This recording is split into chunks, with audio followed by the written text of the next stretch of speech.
Hello, hello, everybody. Welcome back to Rebel Base. I am here with my good friend Joy, as always. Joy, hello, how are you? Chut chut, Jeremy.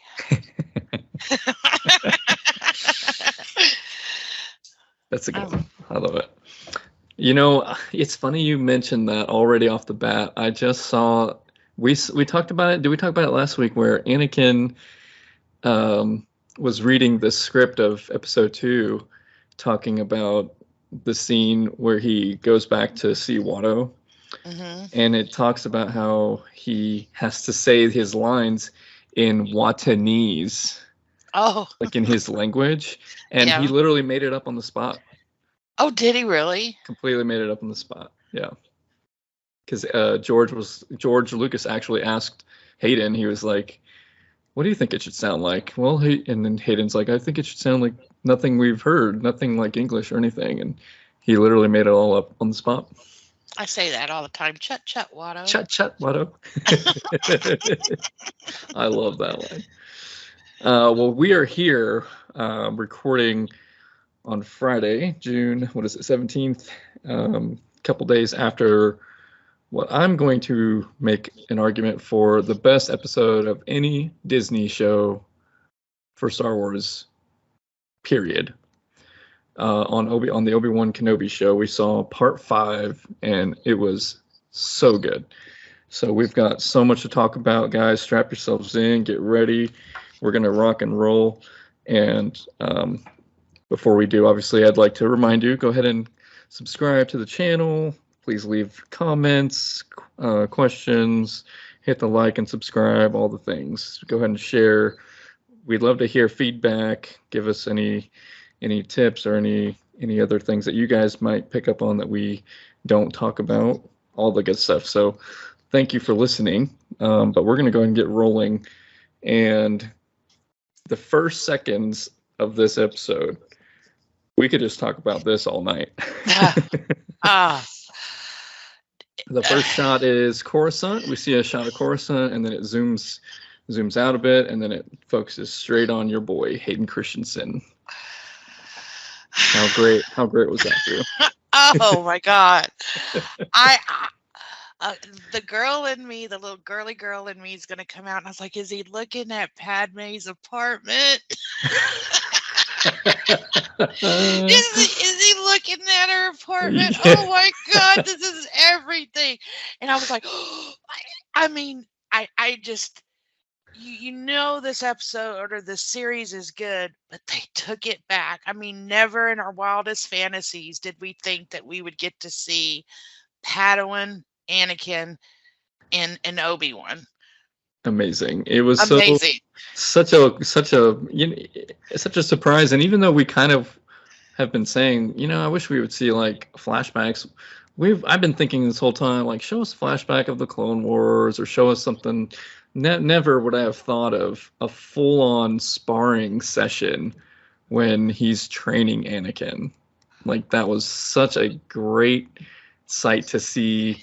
It was a great, callback slash at the time of the scene in the storyline. It's you know, excuse me.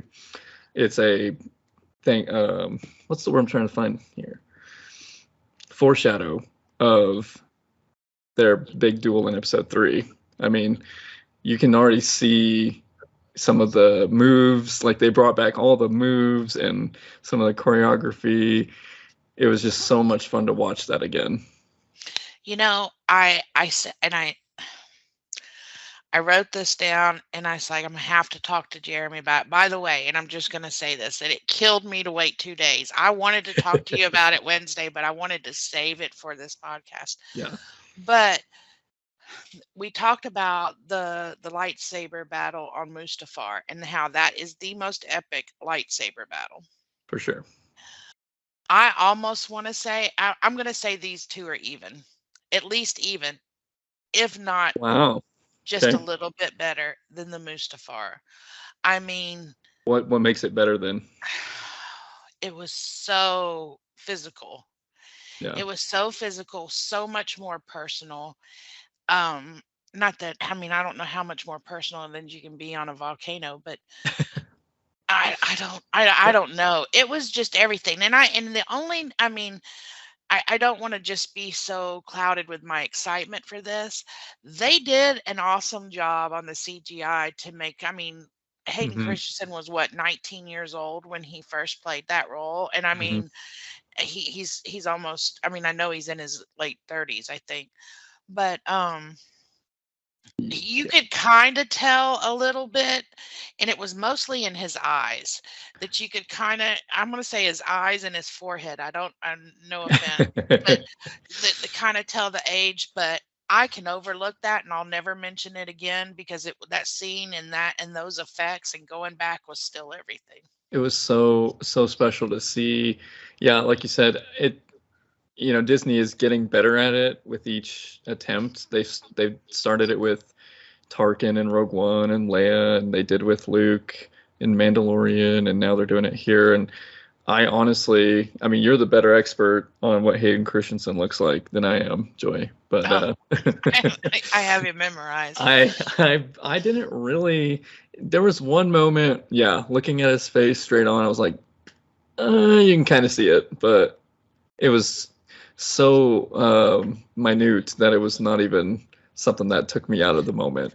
And when he smiled, like he had stopped and he did that smile and that, oh, I remember that smile and I was just like, there is episode 2 Hayden Christensen that I fell in love with right then and there. It was yeah. But that whole and I know that they kept going back to it, but that whole scene just linked so many things. It was So many so things. so good in both in the structure of the way this episode played out, which I really appreciated. I think this episode is the best written episode by far of Obi-Wan. But like you were hinting at, it really recontextualizes some of the movies a little Oh, bit. Just that seeing what they went through, and like you said, it's as good as the Mustafar battle because I think it's actually better because it's more of an intimate, just a yes. one-on-one.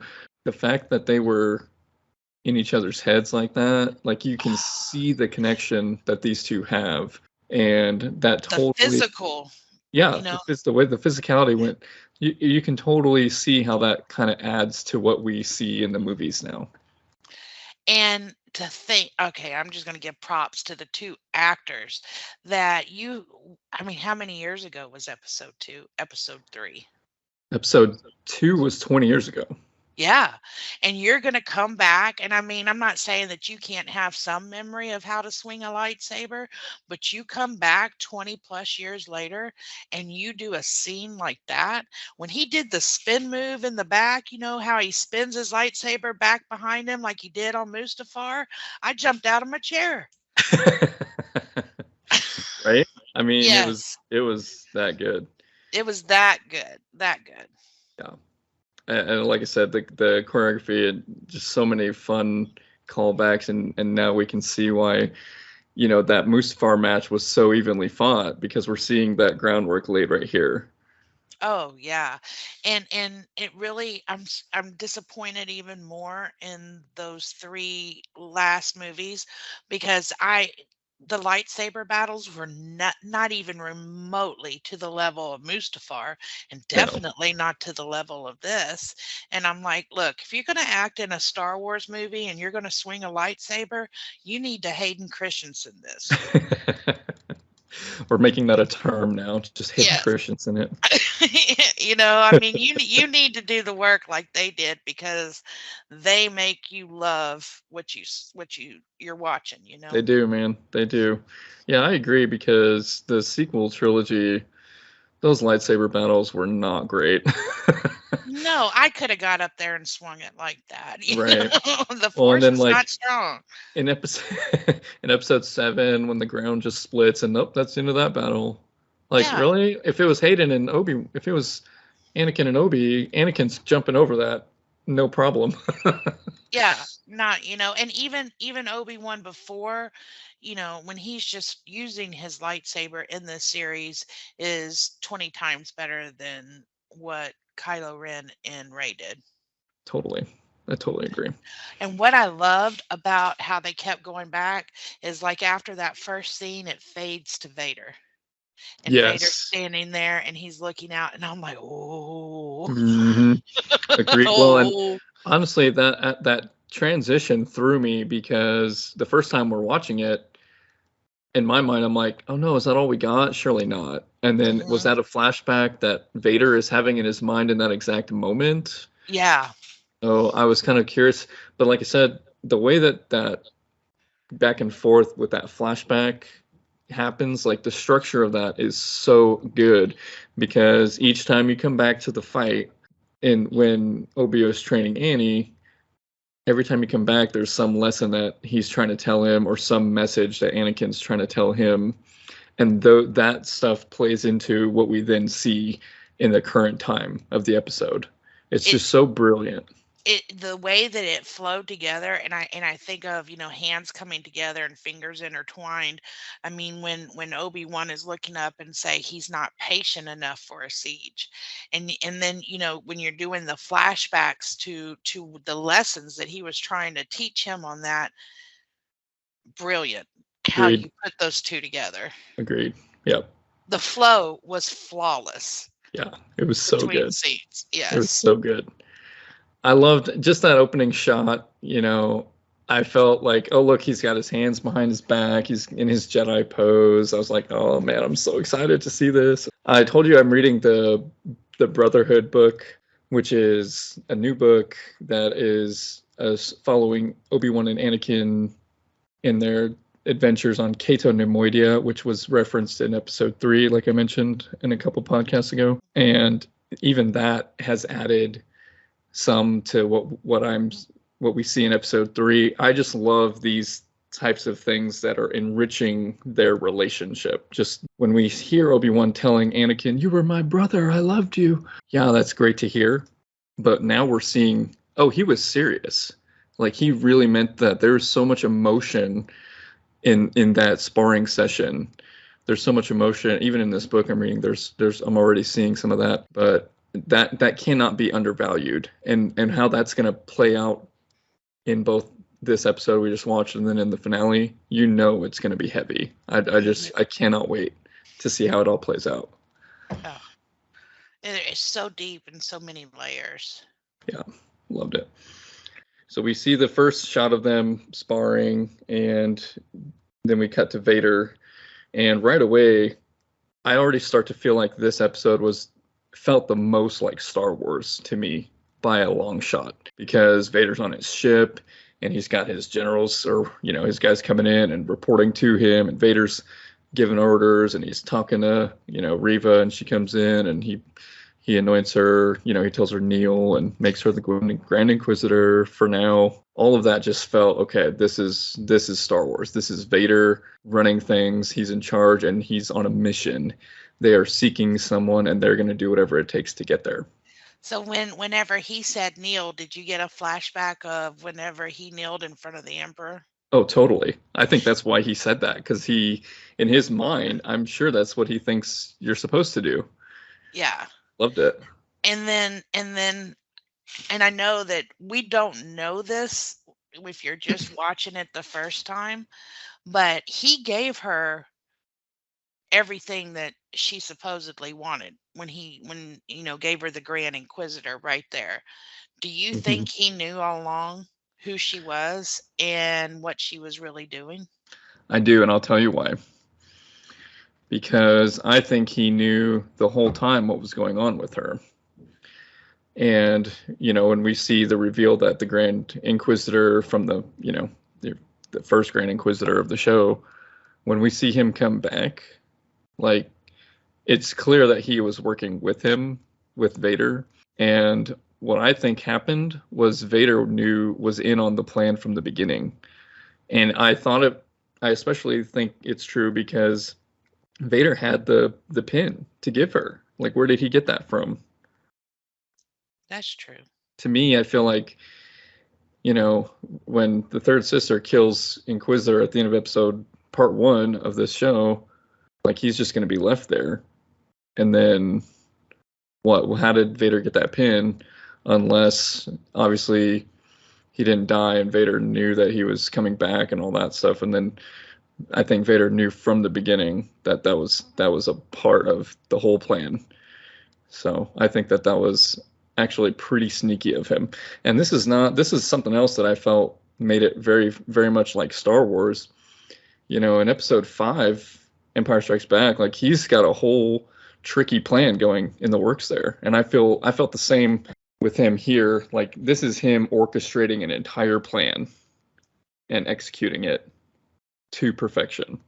And I love that. Like this is the Vader. I know we all love the Vader that kills, but this is the Vader that is just a step above. He's a step ahead of everybody, and that's what I love about it.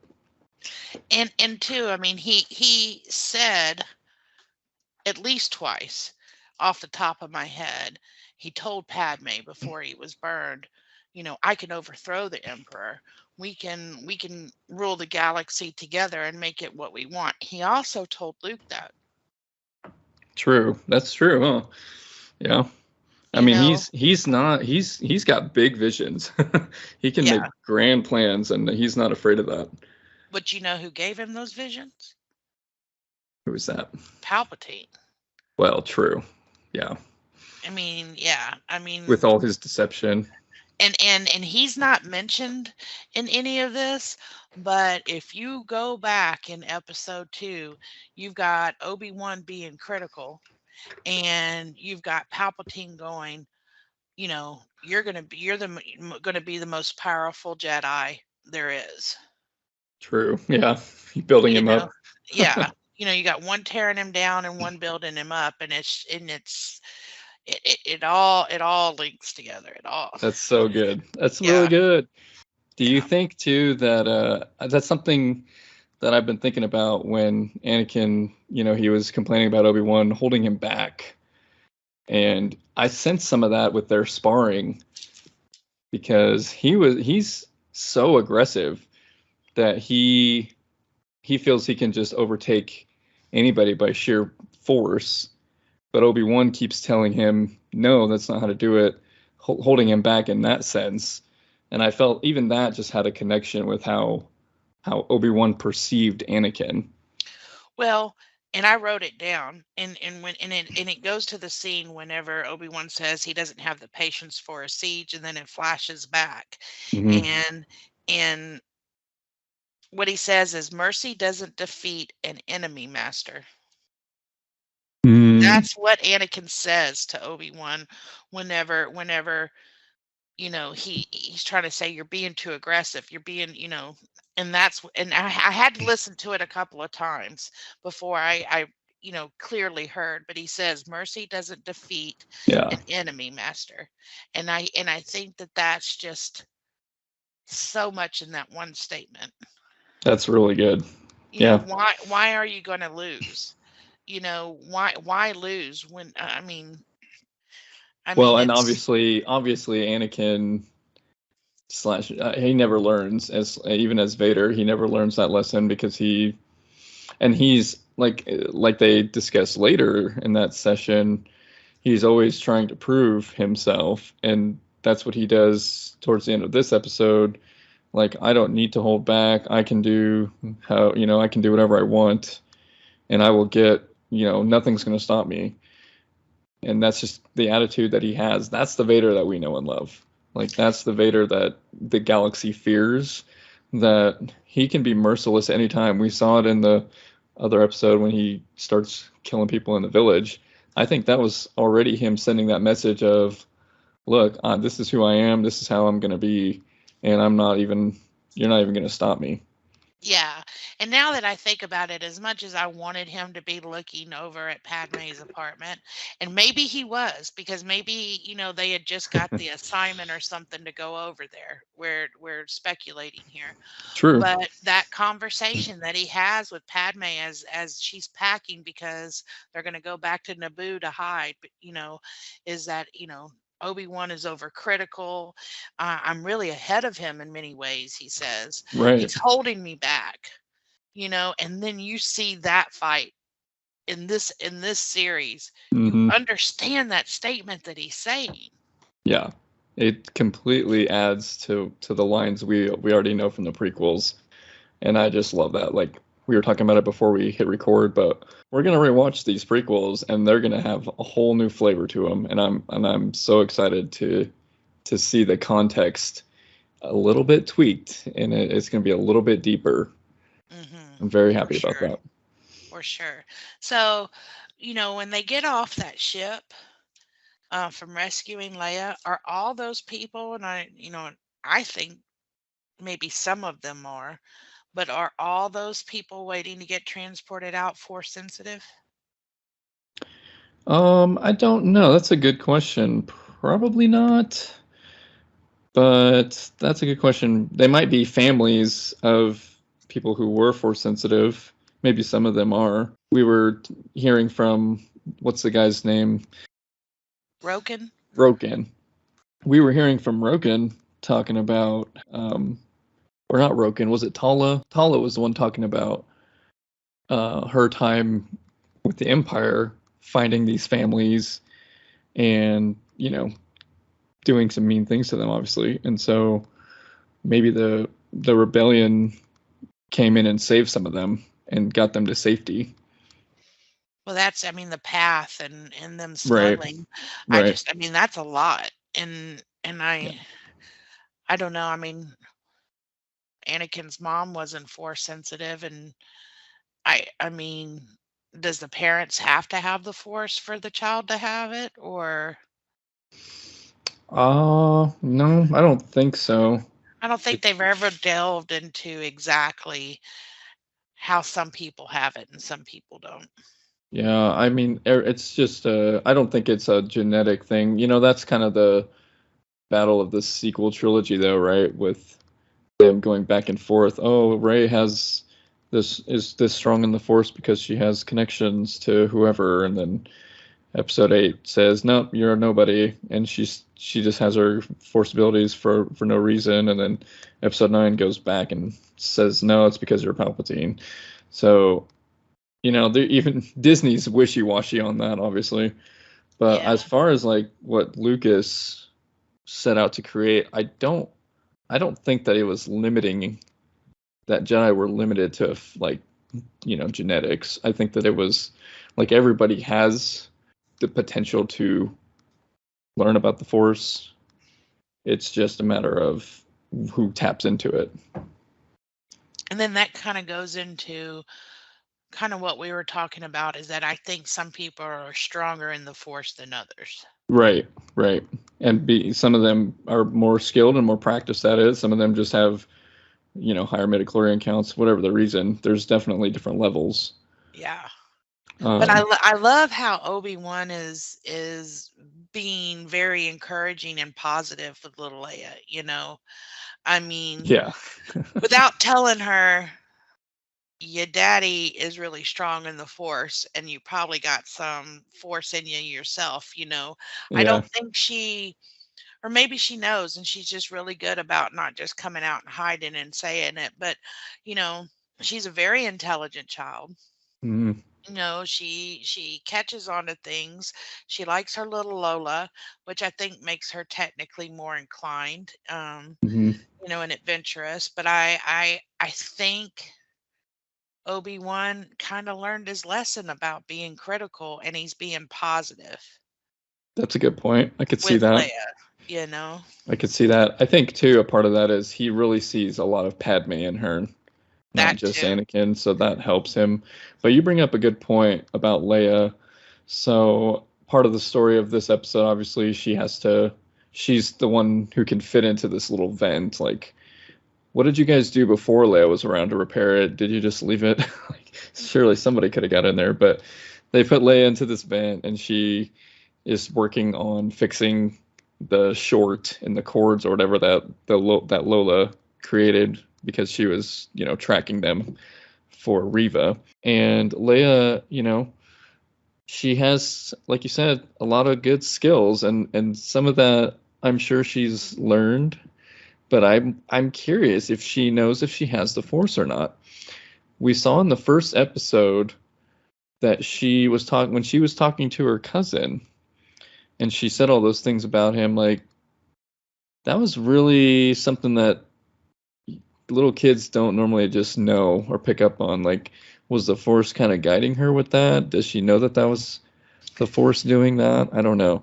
And now she's kind of, she reminded me a little bit of Rey in this episode because Rey was also very tech savvy, whatever. She's a scavenger. She has to learn how to do all these sorts of things on her own. And Leia obviously has a nicer background. She comes from a royalty basically. So she has the means to learn that sort of stuff. But I just don't know. I don't know if she is aware of the Force in her or not. Well, remember when Qui-Gon and Obi-Wan brought Anakin to the council? And they said they was going to get tested. And so he's getting tested, and Yoda says, "How do you feel?" And he says, "Cold, sir." Mm-hmm. And Yoda says, "You can't hide what you feel. We can see."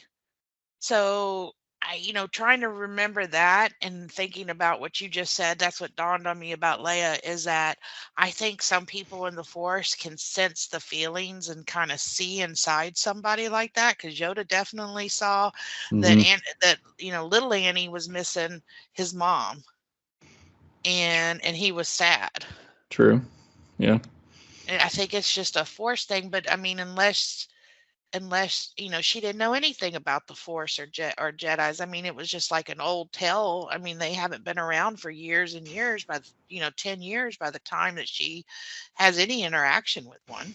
Yeah, that's true. And that's a fear I've had about this show going in is, you know, Obi-Wan doesn't really know of anybody else outside of the Skywalker kids, and yet there's all these other Jedi that have been alive during this era, and I know we haven't really seen a whole lot of them right now because they're all getting kind of killed off, really. But to me, it's like Obi-Wan shouldn't know that other Jedi are around.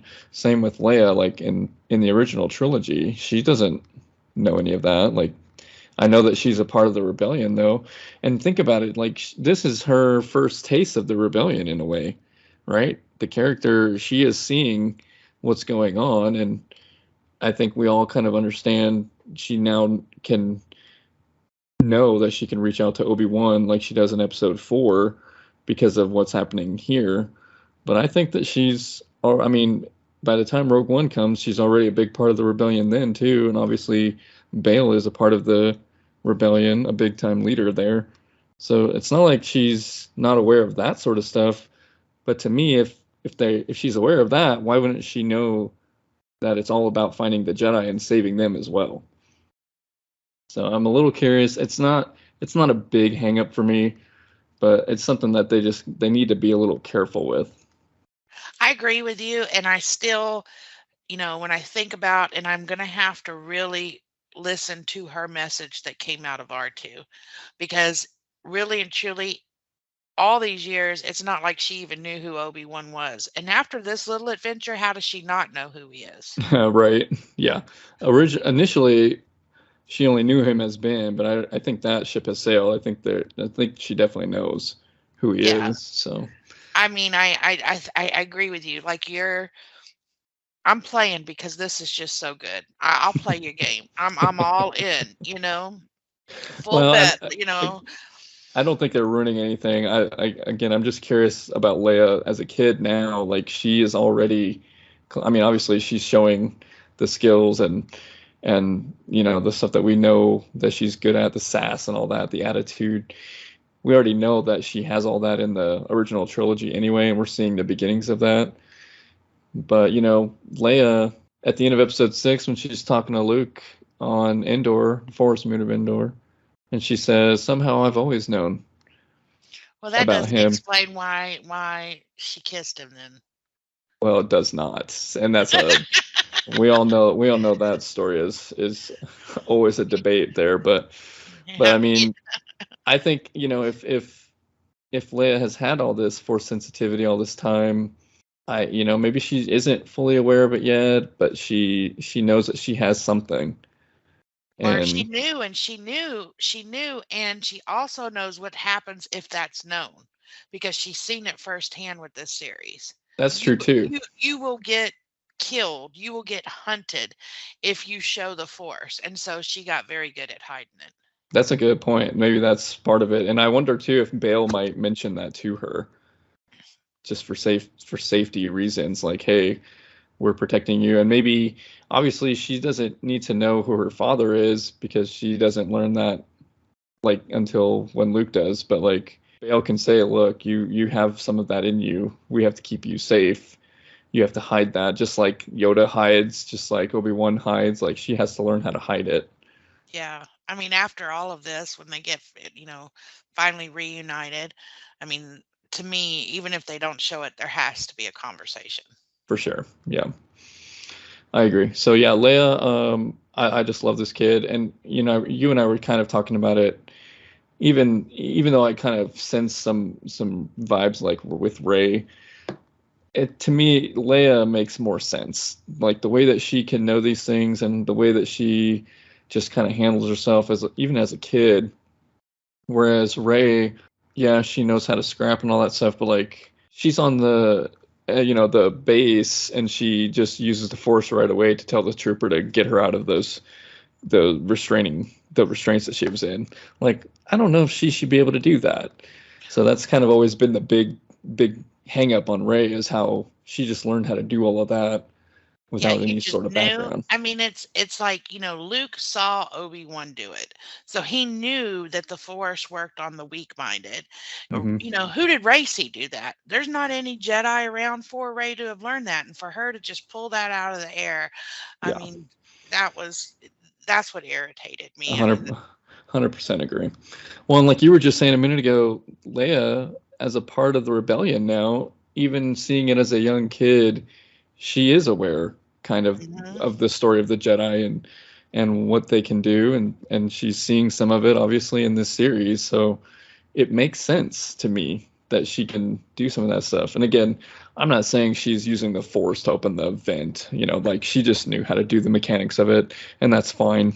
But this kid's got something different, and I think she is going to learn more about it just because of her exposure to the Jedi from this show. I just think that makes total sense, and it really gives new context to her character the rest of the way.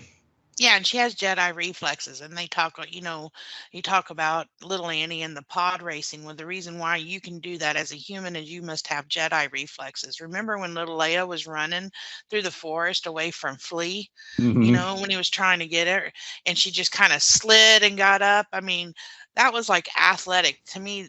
Well, Yeah. I know. I mean, you got to have the Force to move around like that anyway. Oh, you're totally right. And again, Anakin doesn't necessarily know that Yeah. he has Force sensitive abilities like that. So it's okay Yeah. to not know, but they just got to be a little bit careful not to go too far with Leia in particular, and Obi-Wan with, which we'll talk about with the finale, I'm sure, what all he knows and what he doesn't know in the original trilogy. So hopefully there's no mess ups there. But let's go. I'll go ahead and move on because that's I could talk about that all day. But the next thing I wanted to mention was the big moment that you mentioned a minute ago with Reva. So we got the scoop on her. Obviously, she, the vent. Leia hasn't opened the vent yet, and Vader finds them, and Reva's down there with the troops, and they're trying to break their way into the barricades or whatever where the rebels are hiding, which again just felt like Star Wars to me. You know what I mean? Mm-hmm. They're breaking through, and then Obi-Wan realizes I need to talk to her and figure out a different way to get out of this mess. And when he comes to her, he learns some things that we kind of had hunches about, but I didn't really see all of that coming. I don't know about you. I didn't at all. And I didn't catch that, when she killed the Grand Inquisitor and said, Anakin is alive, that people didn't know that Darth Vader was Anakin Skywalker. Like I never, and I may be, I catch everything else and I didn't catch that. And so when he brought that up, And I said, well, I guess that could be true because Order 66 happened. The Jedi were slaughtered, and he got burned immediately. I want to say like the same day. Hmm. So people could assume that the great Anakin Skywalker died, and then all of a sudden now you have Darth Vader. That's a good So point. Yeah, y- that's you yeah, know, I mean, I guess you could assume that people wouldn't know, but she knew. yeah. And she only knew because of she was there on that same day. Yeah. Because like they said here in this episode that Vader kept that close to he kept his identity a secret. Yeah, and I didn't even realize that until she said that, and Mhm. for Obi-Wan to keep that peace and realize that, and then it dawned on him, "You're hunting him. Mhm. You wanted," and then when you go back to her, "Thank you for inviting me on the ship," and I was like, "Well, that's no big deal. Haven't you been on the ship before? I mean, you're an Right. inquisitor. I mean, aren't you, like I wasn't getting it, but that statement tied again. This episode's great at tying things together, Yeah. tied it all together. And then let's talk about the force thing, that Mhm. conversation through that door and him putting that hand on the door and her having those flashbacks. Do you think that the flashbacks were just for us to see, or do you think that Obi-Wan was able to see that and that was him seeing her visions of what happened? Yeah, I think that's a brilliant question to ask because we've seen hints of a little of Obi-Wan and Anakin slash Vader at this point having some of those abilities too, right?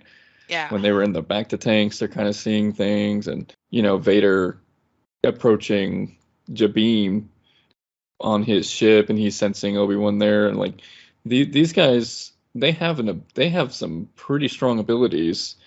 So it would make total sense to me that Obi-Wan can actually pick up on that. Now I don't know if necessarily he sees exactly the scene that we see as the audience, but like the character definitely understands enough of her feelings and her hurt from her past that he knows exactly what happened. I don't think that's a stretch at all. And when she said, and I almost it was like kind of turning on Obi-Wan. Like I'm a Darth Vader fan. Don't get me wrong, but Right. but I got a good soul. Like I'm on the side of the rebellion, but I like the bad boys too. So, you know, but um, you know, it was heartbreaking to hear her description, and you can see that pain in Obi-Wan's face when she's talking about it. Yeah. And you can see that guilt. But when she says to him, "Where were you? That was your Padawan." Right. And I was like, get him, girl, because, you know, I mean, and I think I said it's like when we're talking about why she's so mad, why she has it out for Obi-Wan. And I think she knew that if she caught him, it would bring Vader to her. And Obi-Wan basically tells her that all he's going to see is me. That's going to give you the open door to do whatever you want to do. Right. And I think he kind of used her too on that.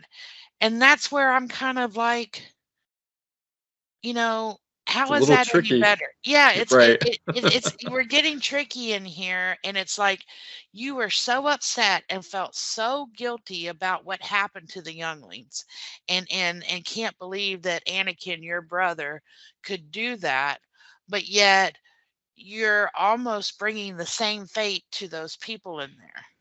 True. Yeah, and he even knew that he was putting him at risk, and he was willing to do it. Yeah.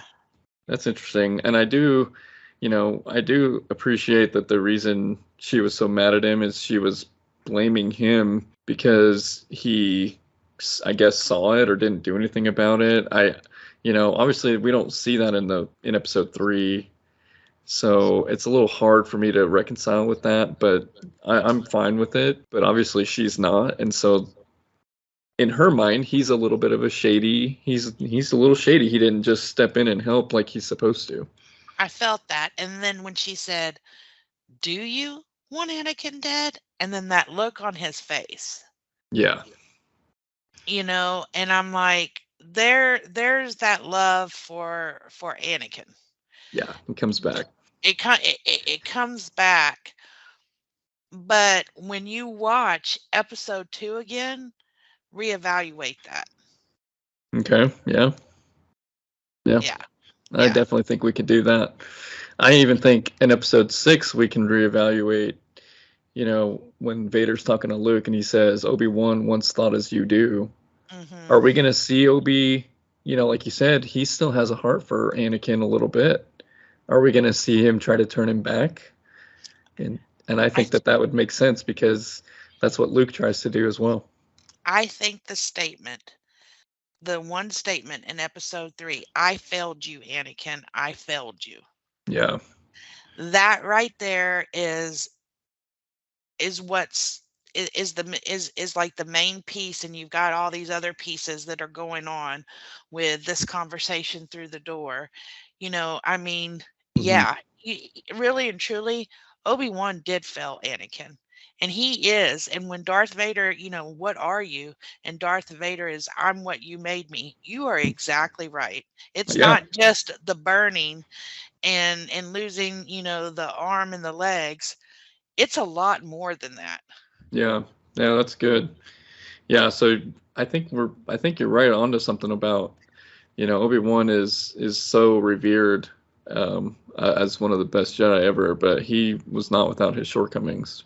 Mhm. So I like that they're alluding to that, and like you said, it's all tying together, and I love how they're doing that without being too heavy-handed about it. It's clever writing. Like I said, the writing of this episode is top tier, like some of the best writing in any Star Wars anything ever. It's just so good, and the way it's kind of connecting to all these little bits and pieces throughout the series flawlessly. Like it makes Yeah. so much sense. It's doing its own thing, like a little bit of a different side to Obi-Wan, maybe, like we were just talking about, but it's not compromising his character whatsoever. Like we know how this ends, and like I said, I think we're gonna see him try to convince him to come back, something like that. So I don't feel like the character is compromised in any way, but just seeing him in these moments, there's just so much depth now to this character, and I'm not saying that he didn't have that before, but like you just said, when we rewatch the prequels, I'm gonna see him in a different light, no Oh, yeah. question. You see Anakin in a different light, and you're gonna see Obi-Wan in a different light. You like the statements that they make in episode 2, you're just like, "Oh." Yeah. And it all goes back to this whole duel scene Yes. and the flashbacks, and you get where, people made fun of Hayden or even the character Anakin, he's so critical, or Obi-Wan, I mean, he's holding me back, and Hmm. the whole they, I didn't call it I think he was just very emotional after losing his mother, and he's yelling at Padme that, he's going to become the greatest Jedi ever, and he's even going to stop death. I mean, Obi-Wan, and I'm gonna say the Jedi Council too. And even that's, I mean, you're going into episode 3. They pushed Anakin, and they took advantage of his weaknesses, and they made him do things that was against the Jedi code, like Right. spying on the Emperor. Right. And they pushed him to do those things, and yet you're gonna get upset when you know I know, right? you're beating a dead horse here, and then you've got Palpatine going, you can be the greatest Jedi ever, and I'm not going to treat you like that. You're somebody over here. I'm Hmm. not going to make you master Jedi over here, but I'm going to tease you with being on the council. But come be with me and we'll rule the galaxy over here. Right. They made their bed, and it's hard for me to say that. It's like I'm on the Empire side. I'm really a rebel, but it's just like you can kind of see the mistakes of the Jedi and these people over here, and A little bit. how Vader got to be who he was. I totally agree. Like when Mace says it's very dangerous putting the two of them together, I don't like it. Well, what did you think was going to happen? Yeah. Oh, and if this is right, then I'll finally trust you. You know what? I'd Right. look at him and say, well, you Yeah. know, I need to trust you, buddy. Uh-huh. I hate to say this. I hate to say this because we both have similar feelings about the sequels, but in episode 8, maybe the worst one.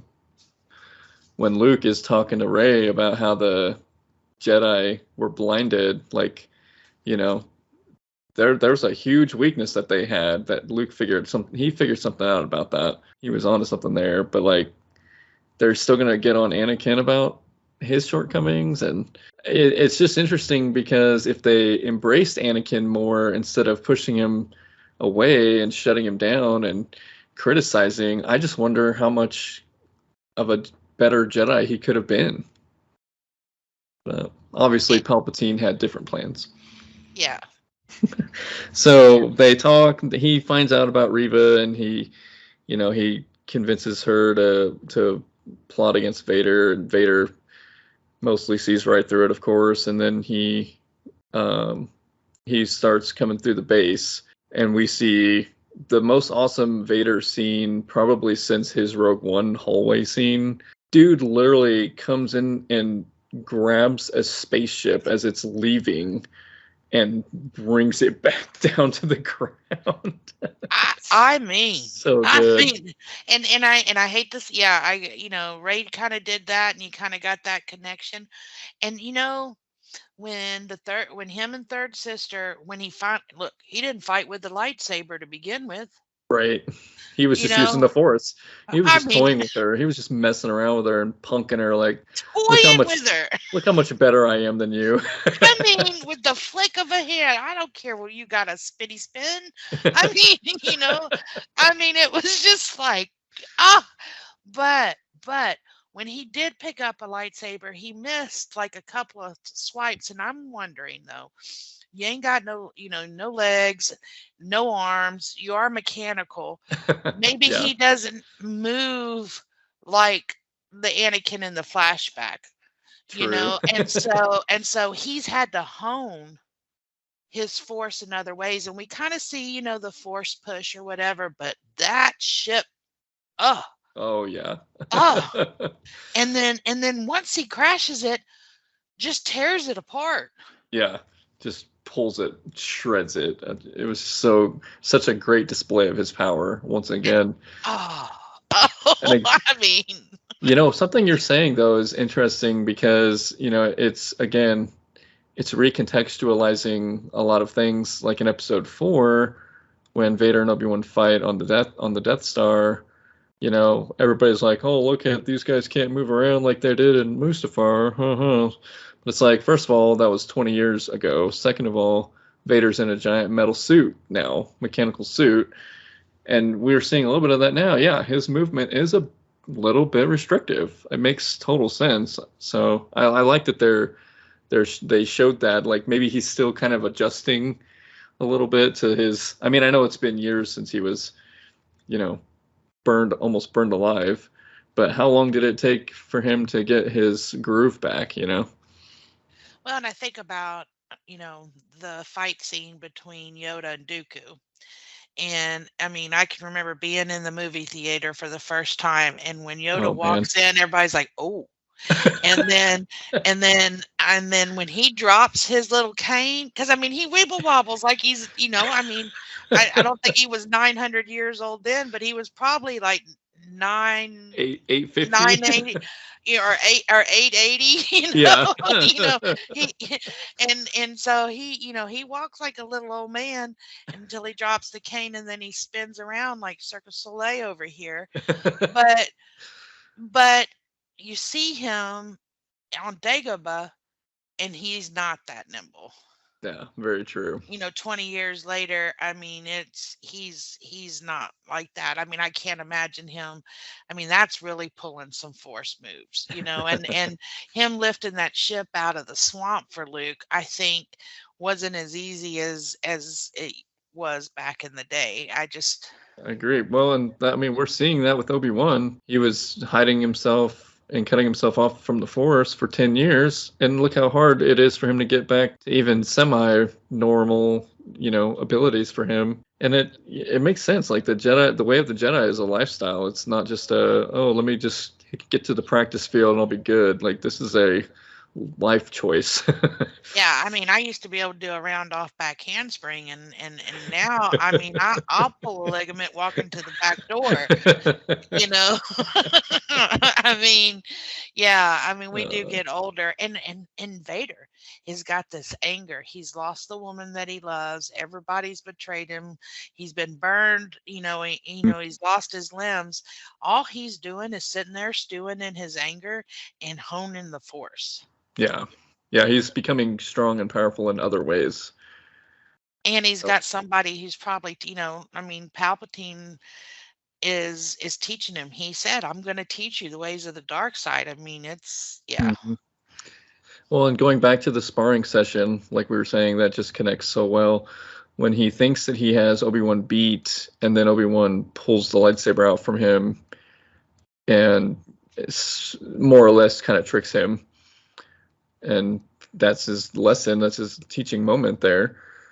And here it's similar, like, hey, you think you've got it won, and then the other ship is the one that actually has all the people in there, and he gets away. They all get away. And so there's things that Vader still needs to learn, and you're already seeing that he's learning things, A, that are beyond just what Obi-Wan taught him, but B, that he is learning how to be aggressive in different ways.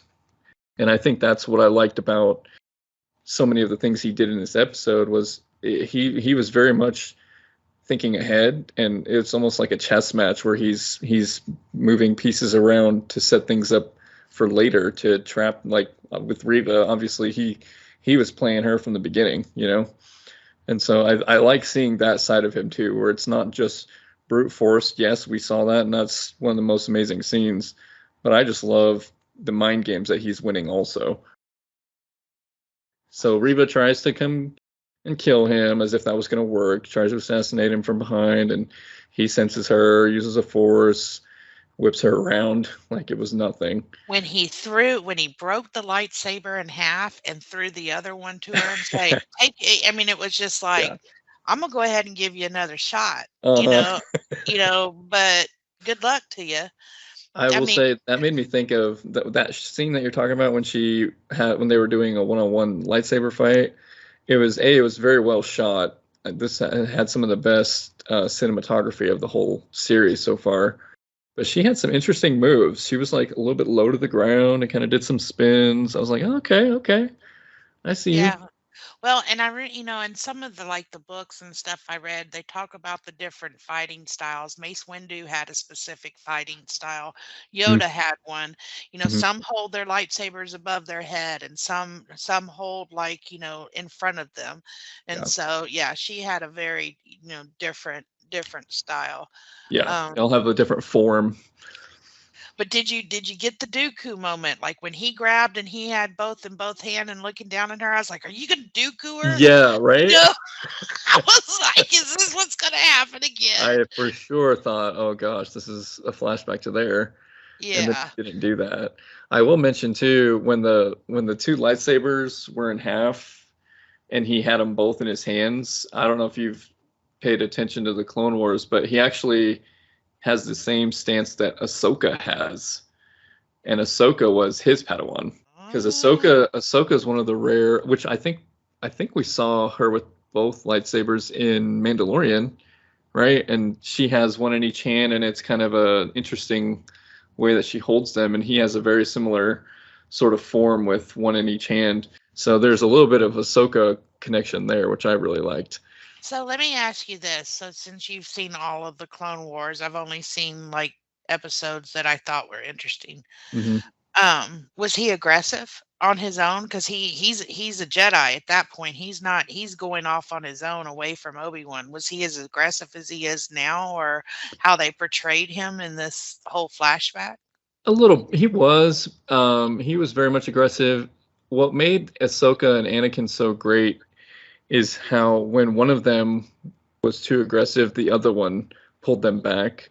Because there are times when Ahsoka became like that, and he had to learn what Obi-Wan taught him, and he would learn how to take that out, the aggressiveness out of her. But then there are times when he got too aggressive, And a lot of it was in combat, so it's a little bit more understandable. But like Ahsoka at times would have to be the bigger, the bigger man, quote, so to speak, and she would bring him off the ledge. So it was kind of a little bit of both, actually. Gotcha. Yeah, and Anakin, he was a very, very determined war. He was very, very determined when it came to battles and wars and fights and all that stuff and combat. He was very, very strong and smart in all of those decisions. There are a few story arcs where he deals with stuff that has to do with the Force. Especially, there's one story arc where he's talking about, he meets like I can't remember what the character's name is, the father or whatever, and there's the two kids, and he's like, they're talking about him being the chosen one and all that stuff. There's some of that stuff where you still see he still has the dark side, he still lets the dark side take too much control. So there are definitely moments of that as well. So by the time you get to episode 3, because the cartoon takes place between 2 and 3, so when you get to the movie, you kind of see, even the Mustafar battle, I guess by then he's already gone, but like you can just see that he's teetering on both sides in the movie, and that's already kind of established from the cartoons. Gotcha. I kind of want to just say is that I hated that they killed Talia. Okay, let's talk about that because she gave a good insight to her background. I felt the same thing. I was like, this is such a waste of a good character. But it was a very elegant death. When she looked at him and said, may the Force be with you. It was so elegant. The way that was filmed was just so elegant. That's the word the only word that comes to my head about that. But I hated that. I hated that she had to die because she was a strong character. She was, and I thought there would be more. She would be used more in the connecting of some of the other characters that are around during this era that we might even see in the finale, because she obviously knows what's going on. So now I don't know if Roken or whoever is going to kind of be that guy or what, but Tala was such a good character because in the same way that Finn, sort of was in episode 7, we finally see a character who was kind of on the Empire side and not wanting to be on the Empire side, and she saw some of the evil things that they were doing and she didn't agree with it. And so hearing her tell her story, not only did it connect to obviously the Hunt of the Jedi at the time, but I just liked seeing that, you know what, there's a side to this is the side of the Empire that makes them so evil, is they don't care who they take. They're just going to get everybody they can for their cause at any cost. Yeah, for sure. And where are they going? Where's all these people going? Where is he taking them to? Where's Obi-Wan taking him? Oh, Roken? Yeah. That's a good question. I mean, surely it's just another place in their network. We'll see. That's a good question because, there's still a lot of other pockets of survivors out there, whether it's Ahsoka or Cal Kestis from the video game or whoever. Like, a character that I've thought about recently. Where's Saw Gerrera at right now? Is he around? Like, or is he at in his position of power at this point? I think he would be. So, and I think I could see him taking them to Saw, if anything. Yeah, I think I remember in Rogue One they were like, he was with us, but he got too extreme, and they kind of exiled him. Right. But that's what, another 10 years. 9 years, yeah. Yeah, 9 years in there, and so I mean, by this point he might not have done that yet. Well, and we see Saw Gerrera in. Didn't we see him in the Bad Batch? I don't know. I think we see him in Bad Batch, and at that point he hasn't, because the Bad Batch takes place right after episode 3. At that point, he has not fully established his gang, whatever you want to call it. It's not even the rebellion at that point. Yeah. The other possibility about where they're going is it could be where it could lead into the Andor series, That's and true. we could see Enfys Nest, where the girl, you remember that girl at the end of Solo? Yeah, yeah. She was leading Enfys Nest, and maybe that's where they're going now, because Enfys Nest, by the time, so I think this show happens around the same time, so like that girl is around, so I could see that happening too. Actually, no, this show takes place a It's a few little, years before Solo, a yeah, few years, but I mean, we could see the early development of Enfys Nest. I mean, that's a possibility, and that would lead into the Andor show too, I think. yeah. I mean, there's a lot of leads into Ahsoka, the Andor show. I mean, Hmm. yeah. And then, um, what what is the guy that helped him escape that showed up on here that was supposed to be watching Leia? What's his name? Rashi or something like that? Oh yeah, Kamal's character. Yes. Yeah. So, I thought he looked back, he knew he dropped that thing. The little You think he knew he dropped it? I thought I caught him looking back like he felt it drop but kept running anyway. I mean, Hmm. So you think he's still a traitor, or no, just I not don't think know? it's a bad thing. I just think he was lazy. Maybe I'm not a big fan. he probably didn't think it was important, which Yeah. obviously it turned out to be incredibly important. Yeah, and finding that message and it's like, Mhm.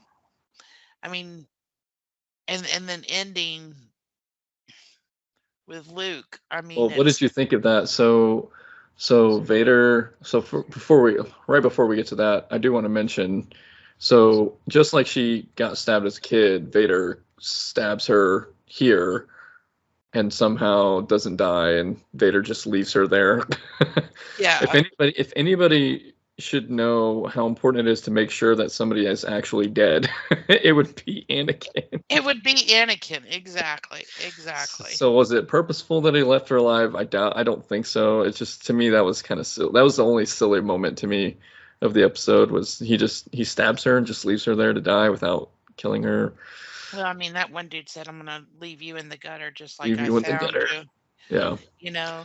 But yeah, yeah, we And need so to she's finish crawling off. on the ground and she sees the message and she knows to go to Tatooine now. So Yeah, and I that's don't a think little we've seen the scary. last of her.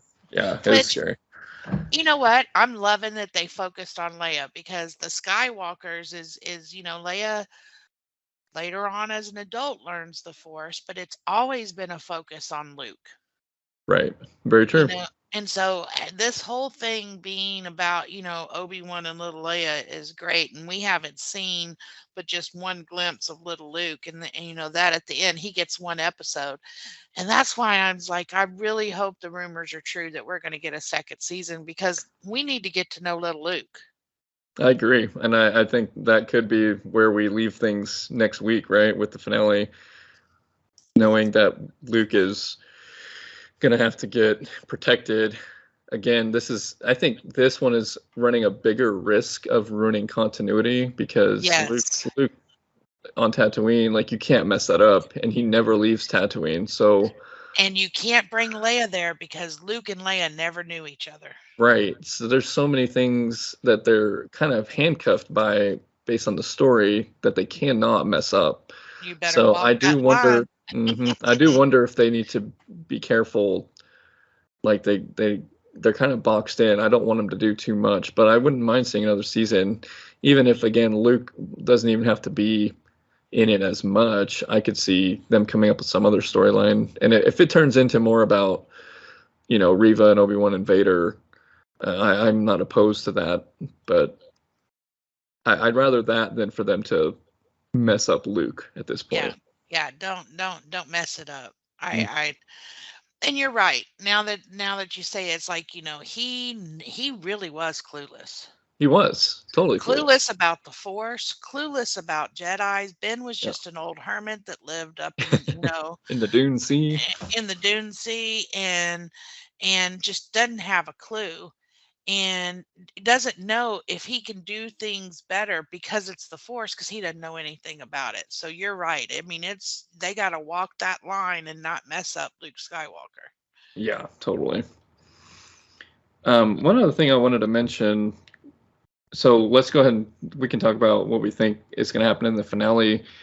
One thing that I noticed was the scene when, Haja, Kamal's character, when he's fleeing, like you said, he drops the little communicator that Obi-Wan gave him.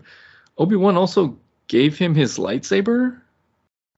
Yeah, what was that? I mean, well, Why? and he said, you can fight in other ways, and then it went into the whole scene where, and I wrote some, I'm bringing him to you, that whole scene, and he was like, I'm telling her, I'm bringing him to you. She's like, why should I trust you? Because he'll only see me. Yeah. And then we see Vader fight without a lightsaber, and I mean, we never see Obi-Wan ever really doing that, and we know that he's weak with the Force. I think it was very brave. But again, I still think all of that was planned because he knew he wasn't going to need it. He knew he was going to get on that transport, and he was using her because she brought him back inside. He got away. And all of that. He didn't need it. He knew that. He knew that was the plan. I guess that makes sense because if Vader sees him with the lightsaber, he's gonna know something's up, I guess. So that makes sense that he wouldn't. It would make him look like he had surrendered the way she was saying to kind of help set her up a little bit. Yeah. So the other part leading into the finale was when Roken is sitting next to Obi-Wan on the ship as they're leaving. He's sitting next to him and he says the hyperdrive is out or something, right? And Isn't it always? It's always the hyperdrive. Always the hyperdrive. Yeah. It's not my fault. So I'm curious if it was just a bad moment to have that again, or if there is something else going on this ship. Like, is there somebody else that's still a traitor on there? I'm curious about that. I don't know that that's going to happen, but he did kind of say it funny though, didn't he? It seemed a little ominous to me. Yeah, I was alerted all of a sudden, Yeah, and he was like, and they're right behind us. Right. Yeah, but it's just the way that he said it kind of, and then, Obi-Wan gets that. Obi-Wan's very intuitive. I mean, he knew when Alderaan blew up. He knew when Vader landed. And now he knows when Third Sister hears the, broken message from Bail, and, he knows something's going to go down. And we hear Roken ask Obi-Wan, are you okay? Or whatever he says, but and he senses maybe it's not going to be okay. Yeah, like I don't know. I mean, I don't think that there's any. I don't want to say that there's any traitors. Yeah. So do we think then that they'll get caught by the Empire? I don't know. I think it's going to be a fight to the finish to get to wherever they was, because still on top of that, it's like Roken told Obi-Wan, we got to get these people to this next stop, and then you can take the transport and get back to Alderaan. Right. And get Leia there. But obviously, I mean, I can't imagine Leia going to Tatooine. We can't have the interaction with Luke in my mind, No, definitely not. I don't know how they would play that, but in my mind. So, to me, we're gonna see the set, the goodbye between Obi-Wan and Leia, and he's gonna have to go to Tatooine. And because he knows that, and she's gonna go on the other way, but yeah, I could see that. So, do you think that we're going to get another Vader Obi-Wan moment? Well, and that's what I was gonna kind of getting at was if they do get away, I don't see how they would fight again. And why would Obi-Wan want to bring Vader to Tatooine? And he would never do that. He would never do that, and Vader would be like, "Why is he here?" Right, and obviously Reva is already alerted to something. So, like, if everything gets back to Tatooine, there's no way Vader's not going to suspect something going on there. No, So and to me, that can't happen. and I know that it's not real life, but let's just assume. I mean, you look at little Leia. She, Obi-Wan's constantly going, "You remind me of somebody." I'm going to guarantee you that this kid is going to remind of a little Anakin. Right. Where you're looking at Little Annie episode 1, Yeah. if they could, you know what I'm saying? And it's just, there's That's a no good point. way if Vader was in anywhere near this kid that he wouldn't sense something. Totally agreed. Because I think Vader is so caught up in his grief with Padme as well. I mean, yeah, he's mad about what happened on Mustafar, but he lost the woman that he loved and the children they were going to have. And I think that it either blinds him and he doesn't see or feel that, or he's going to sense it. Yeah, I agree. So let's just assume that they get that right, that they don't go to Tatooine. Vader's not there, doesn't know what's going on. So what are we going to see? What do we think we're going to see? Are we going to see Vader? I mean, I could forgive them if they let Vader follow them to the next base and, do some more damage there. I mean, I could see that. But obviously Obi-Wan gets out and Vader doesn't track him. So at some point, whether it's what we just saw at the end of this episode or something in the next one, like he gets away from Vader. But I wonder if if there is one more, conflict or one more meeting between the two of them.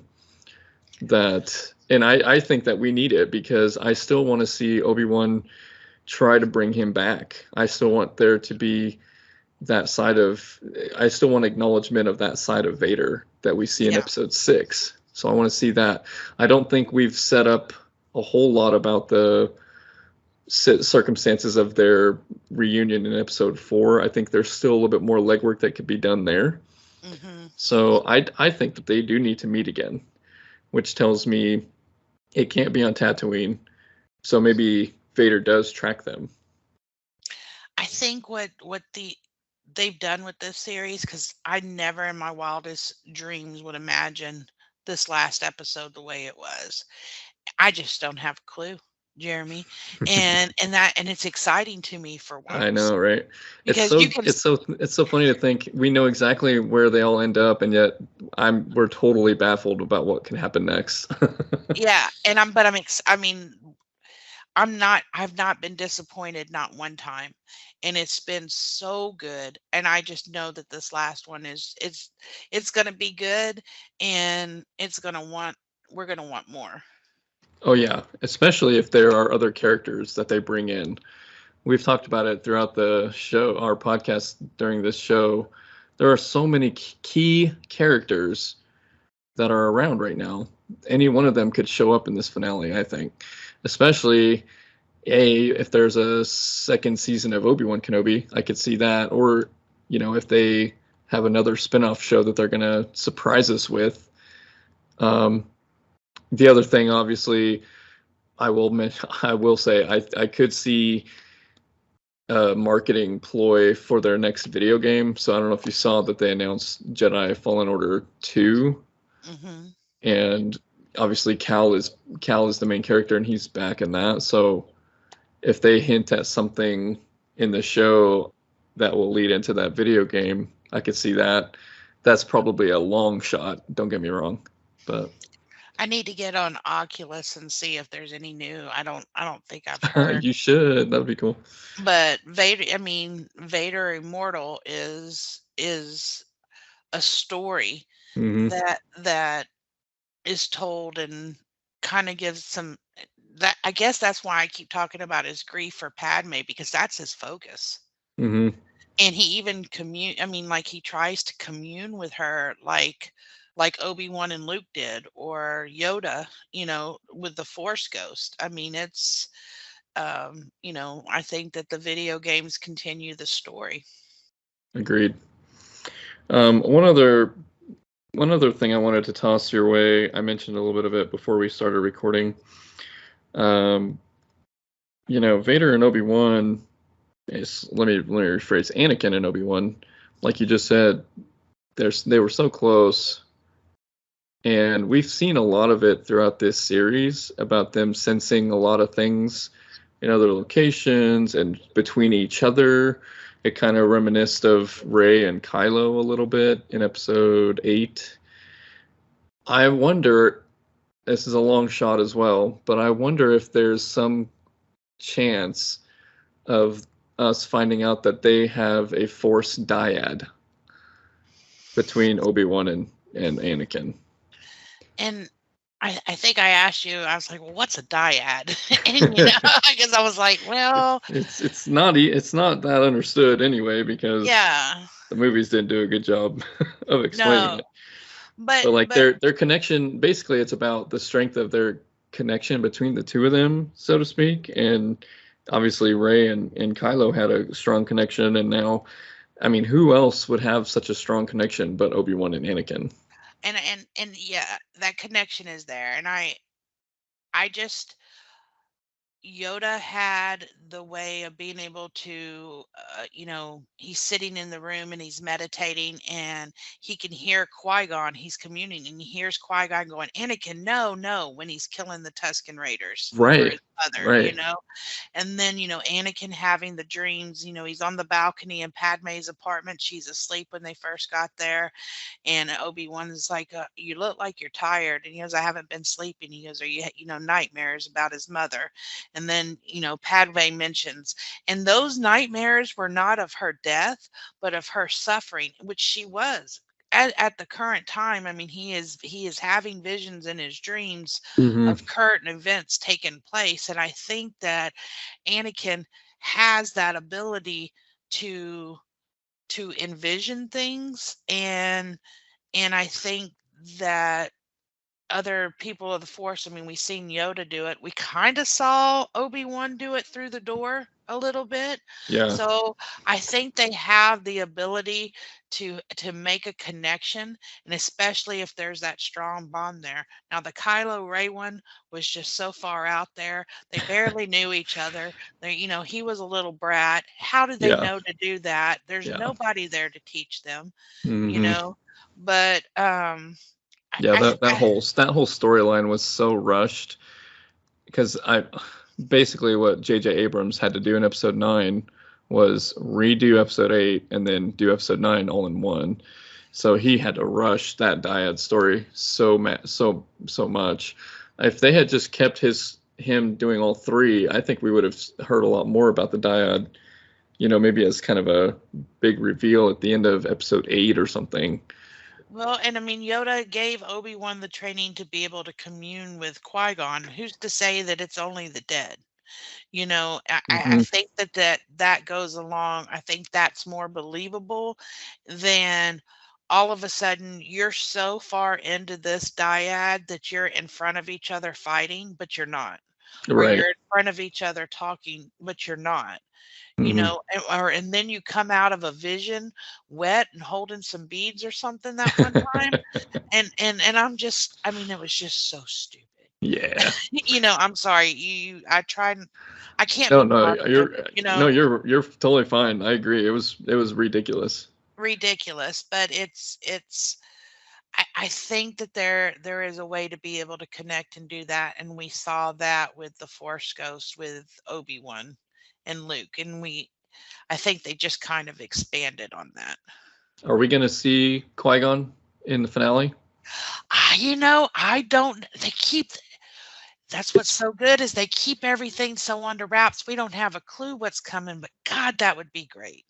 I just want it to happen so badly, because they've already started that thread in the early episodes, and how desperate he was to find Qui-Gon, and maybe At now least that hear he's his finding voice. him right, and maybe now that he's finding himself more back with the Force, maybe that can open up the doorway for Qui-Gon to show up again.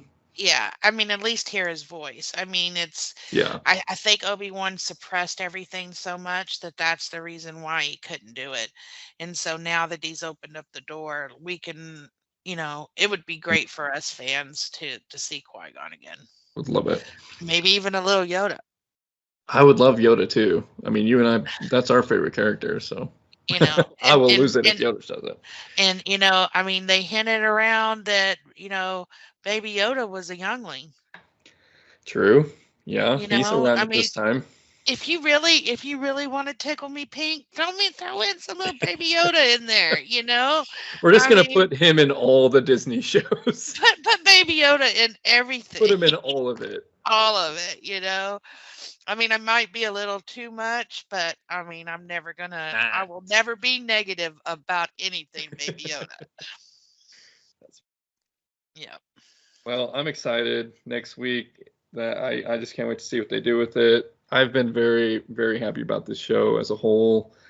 As long as they stick the landing, it's definitely going to be my favorite anything that Disney has done with Star Wars. That Disney has done. I mean, I like Rogue One also, so it'd be up there with Rogue One. So I mean, I grew up loving the original Star Wars. I loved Episode 2 and 3. Mm-hmm. Yeah, to introduce Hayden Christensen. Yeah, it's not just about him; it's about that character. I mean, I do love Hayden. I love you, Hayden Christensen. If you're out there, you are one of my favorite actors. But no, this is one of the best.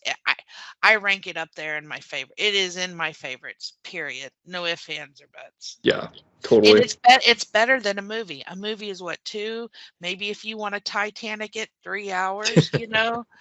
But we have gotten 6 hours. 6 hours of Star Wars. I mean, so speaking on that note there.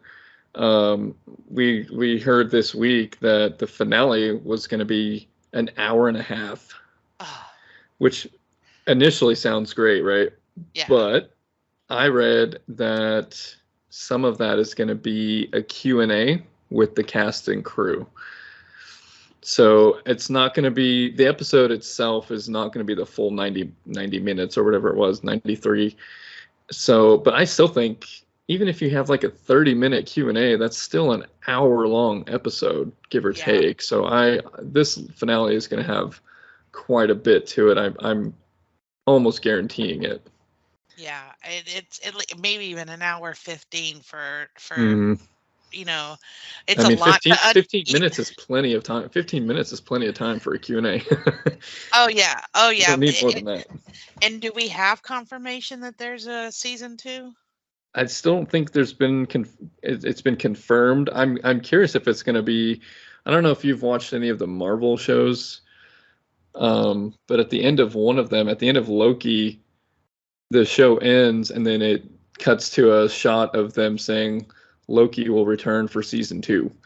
Yeah. And so I'm anticipating something like that happening with the finale. That's going to be our confirmation if that's what they do. Because I mean, it all depends on how much you can unpack in this. Mm-hmm. If you've got to end it, you got a lot to unpack. If you're going to have a season 2, then you can leave us hanging a little bit. Agreed. And I will say too, I know that Disney was a little bit surprised by the huge amount of numbers that the show has been getting. It's been the number one show in all of streaming every week that it has come out. Hello.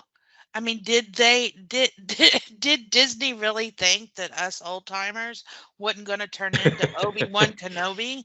I mean, Clone Wars and I do not watch cartoons. The only reason why I have a Disney Plus subscription is for Star Wars and Marvel. I do love Marvel, but I've never seen The Lion King. Wow, really? I've never. The last Disney cartoon movie that I have ever seen was Aladdin, the original with Robin Williams when it came out in the movie theater. Joy, that's a long time. And the only reason why I went to that is because my best friend had hiccups for 2 weeks and I felt sorry for her. And I went with her because that's what she wanted to go see. And I felt sorry for her. But I don't like cartoons. Like when I got up on Saturday mornings, I watched Saved by the Bell. And so, Nice. Zach Morris had his poster on my Uh-huh. wall for sure. Uh-huh. But yeah, I'm not a cartoon watcher, and so it was hard. Like I said, I've watched a few episodes of the Clone Wars because it continued the story, and really the graphics in that, it's almost not like a cartoon. I mean, it is, but it's very different than, let's say, the Smurfs. But Right. it's just hard for me to do that kind of stuff. Like, I've never seen the Bad Batch. Hmm. And as much as I love Star Wars, if I made myself, I could probably sit down and watch it. You But could, and I think the Clone Wars originally was a little too kiddie. It skewed that way, and I know the artwork mostly didn't change. I mean, the animation looked more realistic as far as cartoons do, but like the style definitely skewed towards kids. But there were some arcs in there that were way way for the hardcore fans, and I really appreciated those stories. There were several where I'm just like, okay, this is goofy, and this is just, you gotta lower your expectations. But the Bad Batch, I think that one is a good balance. I think it's a much better balance because the animation is a little bit more serious and the stories are a little bit more serious. It's a little bit more connected to the current events in Star Wars. So I would at least give Bad Batch a fair shake. I think okay, you'd be surprised, I may I especially with may the that first episode. You're gonna love that first episode. I may try it just for you. But Just yeah, I just mean, give it a shot. but that's the only reason. I mean, I I think you were 3 episodes into, The Mandalorian, and you text me, "Have you watched this yet? I haven't heard from you." And I was like, "I don't even have the Disney Plus subscription, remember?" You didn't And even have it right away. That's right. yeah, and you're like, "Joy, you have to watch it." And I was like, "Well, I guess I better get this." You know? Well, you're the first one I thought of when the Baby Yoda twist comes up, and I'm like, oh my gosh, Joy, I need to talk to you about this. Yeah, and I was like, "Don't say anything, I haven't Uh-huh. read yet." Yeah. But yeah, and so that's the only reason why I even got it. And honestly, my niece, who has, probably shouldn't say this live, but she watches it too, and I let the subscription go after The Mandalorian was over, and I was like, I'll get it back when it comes back on. She got so mad at me because her kids couldn't watch the cartoons that she paid for a year subscription under my name. That's funny. And That's so, but so yeah, I've funny. kept it up since then. I felt bad about that, but they keep coming out with new stuff. But Star Wars is the reason why I have it. Oh yeah. Well, and the good thing is we don't have to wait as long in between shows now. So we know Andor is coming in August. We've talked about that. We have a show, The Tales of the Jedi. I know a little bit about it, but not much. But that's coming out this fall. This week, I also saw a story on a show called The Acolyte. Have you heard of that one? That's coming out Uh-uh. next year. It's a little bit of a, it's going to have a little bit of a darker tone to it. What I read about it is it will take place about 100 years before Phantom Menace. What? Yes. Not only that, the creator of the show wants to explore, this is what she said in an interview. I don't remember the site, but I'm not going to quote it because it's out there. The creator of the show wants to explore why the Sith were able to get into power without the Jedi knowing it.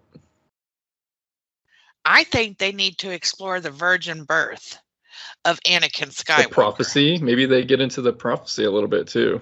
That'd be I neat. mean, I mean, when she just said, I don't know, I was pregnant and he was born, and Yeah. you're like, I mean, and I've always said that Star Wars really borders on the line of biblical stories. There's definitely some parallels for sure. And people are like, you can't compare Jesus to Well, Star Wars. that you can't And do that, no. no, I was like, I'm not trying to go to hell for this, but No. I'm just I'm just saying that you can look at the dark side and the light side, heaven and hell kind of thing. It's there And for sure. shut up, Joy. Yeah, okay. No, I'm with you. I'm agreeing. Yeah, I mean, it's just, yeah, I don't know, but I mean, we need to know about the prophecy. It's very little talked about, but it's there. He's the chosen one. There was no father. She was just all of a sudden pregnant. We need to know that. Where's that story? I agree. I also that want to see the story of Palpatine, because I know that if it's 100 years, he might not be around yet, but it could be a Darth Plagueis story, which I don't remember if you read that book or not, but that's a book every Star Wars fan needs to read, regardless, but especially if you're going to watch The Acolyte, because if they tie into that, that's going to set up a lot of things that happen in the prequels. And then Master Sifo-Dyas. Yes, what happened Who there? is that? Who is that? You hear that name? I've had people who love Star Wars but are not into it as much as I am come to me and say, "Who is Master Sifo-Dyas?" You can't find anything on him. Let me look right now, actually, because I know I've seen it. Well, and I'm talking about, probably 10. I'm in the time of when the prequels came out. There was nothing to be found on him. I mean, Sure, yeah. At the time that we didn't know. I think they've addressed that in the Clone Wars, maybe. Although he would have been dead before that. So. Well, he's the one that ordered the army. Well, for the that's clones true. to make the army. Right. But he was also killed 10 years ago at that point. So maybe he was around for episode 1. Yeah. Sorry, my computer's making noise there. We'll see. That there's a lot to explore before that. I think you would also hook the old school Star Wars fans. Oh, I totally agree. I would be hooked on it if they, and they don't have to make any deep connections the way we've talked about Obi-Wan and Anakin are having here. Like, you don't have to get that into it, but just setting up, here's the setup of some of this stuff. Even just that would be awesome. I think they should take our passion. I mean, we don't have to play ourselves. Hook me up as some alien creature somewhere. I know, right? I've got to get into this movie franchise. Please, Disney, please. Come find us. I mean, it's a dream. Speaking of the movies, one other news bit I wanted to mention. So the director Taika Waititi, he is known for directing Ragnarok in the Marvel movies. He has been tagged to direct a Star Wars movie, which that's not new. But what I saw this week, actually it might have been last week even, he was talking about the movie that he wants to make won't have anything to do with the Skywalker story whatsoever. Won't have anything to do with any of the characters we know. It'll be all brand new stuff. Not sure of the time setting, of course, not sure of any of that, but he wants it to be a whole new set of characters. How would you feel about a movie like that? It kind of scares me because I think what keeps a lot of people coming back is the characters that we know and love. Either you want to see them continue like we do in Obi-Wan, or you want to see what happened to them like they tried to do in the last 3. That's how you hook people and you keep bringing them out. I mean, how many Fast and Furious movies have we had? Right.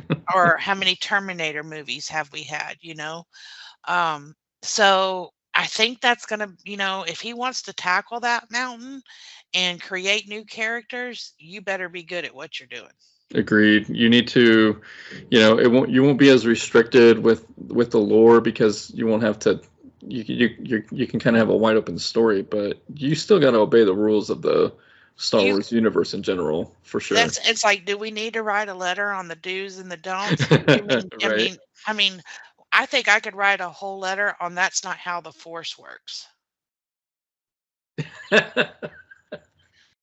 If J.J. Abrams would have, the Force works. If J.J. Abrams would have consulted me before this, those 3 movies probably wouldn't have been so bad.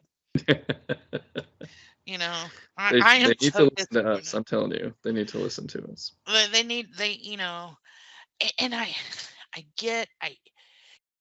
a movie is a business, a franchise is a business, but the fans is what makes it. And there's just certain storylines you just can't mess with. Agreed. You can't mess with the rules. You can't you can try to tell a different story. You can try that, but there's certain rules you got to follow. For sure.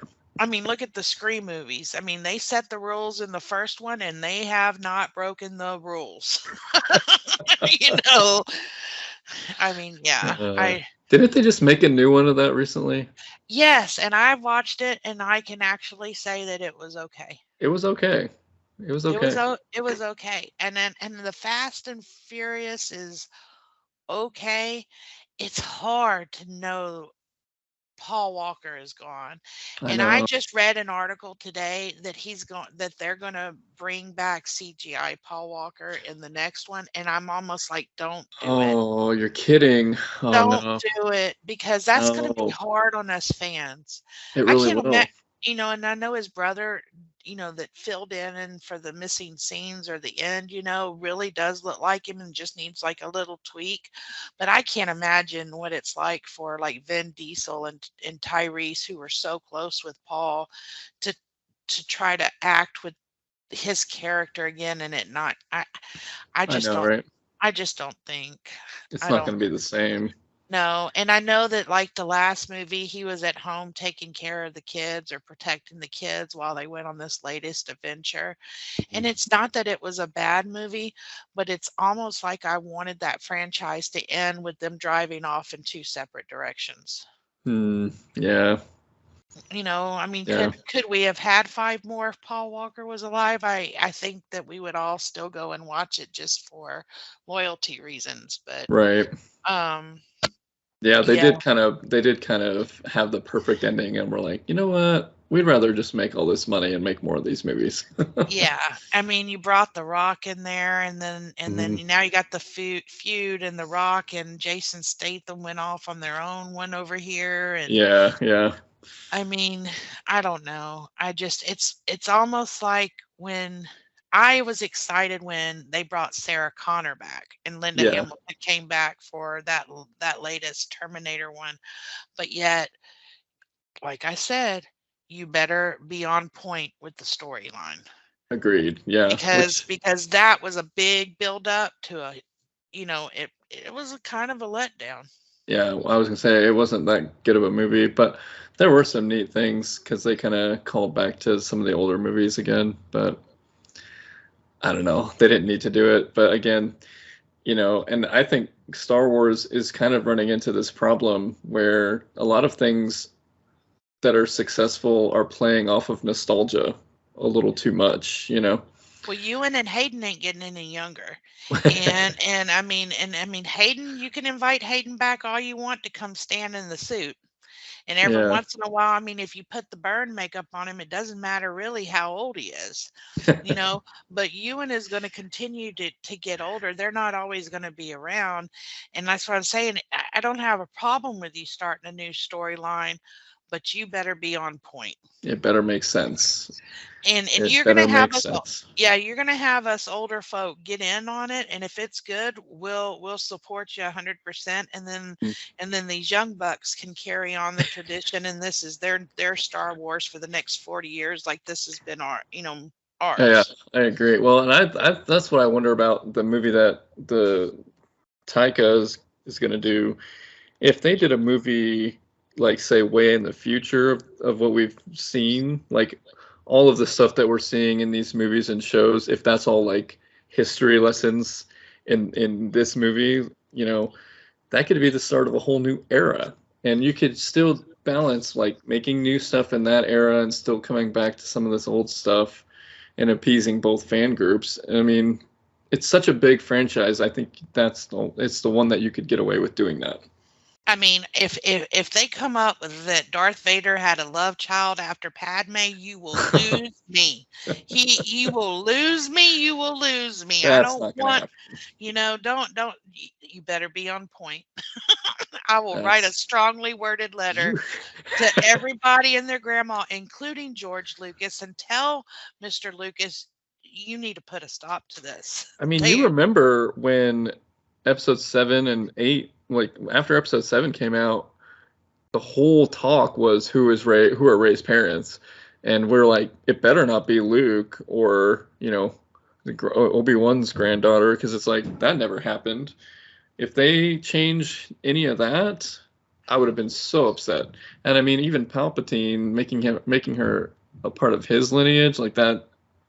No, I don't like that. It was a stretch. It was a stretch because all we remember seeing in episode 3 is you saw Palpatine, and he could have had a girlfriend in his little chancellor or whatever apartment over there in Coruscant. We don't know, but they never once mentioned that he had kids. Right, not once. And you would think as the emperor that you would know that anybody that you loved or cared about would be a target. Yeah. Well, that's why they would be secret though, right? I mean, that there were so many loopholes with all of that. Yeah. And they didn't consult me. And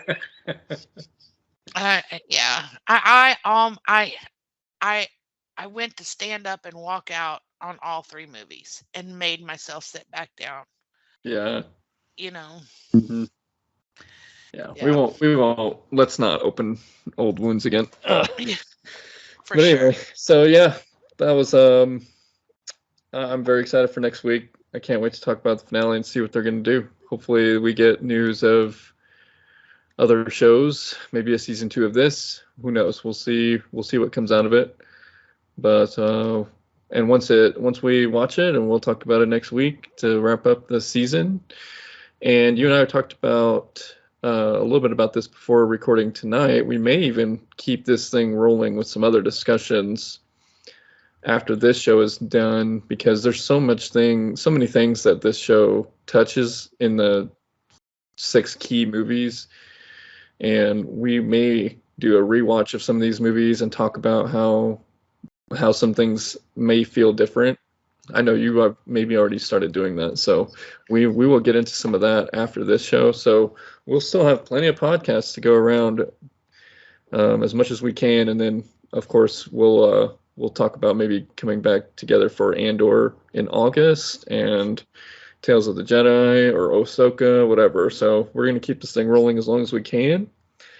So in the meantime, Joy, thanks one more time for joining and having such great discussions. Oh, thank you. I have to talk about it. And you're the only person that I can have an intelligent Star Wars conversation with. So yes. Thank you. Thank you very much. Of course. I love having you on, and I'll get this show wrapped up and then posted to my YouTube channel. You guys can, if you're listening to this, you're already hearing it on there. So please subscribe, like, comment, share, all the things, guys. We want to get an audience built here, and I want to get this thing to be a regular thing. So that's kind of the goal. Hopefully this is something that you, the listener, will find value in. But until next week, we'll go ahead and sign off for now. Thanks again for tuning in, and we'll talk to you next week. Bye.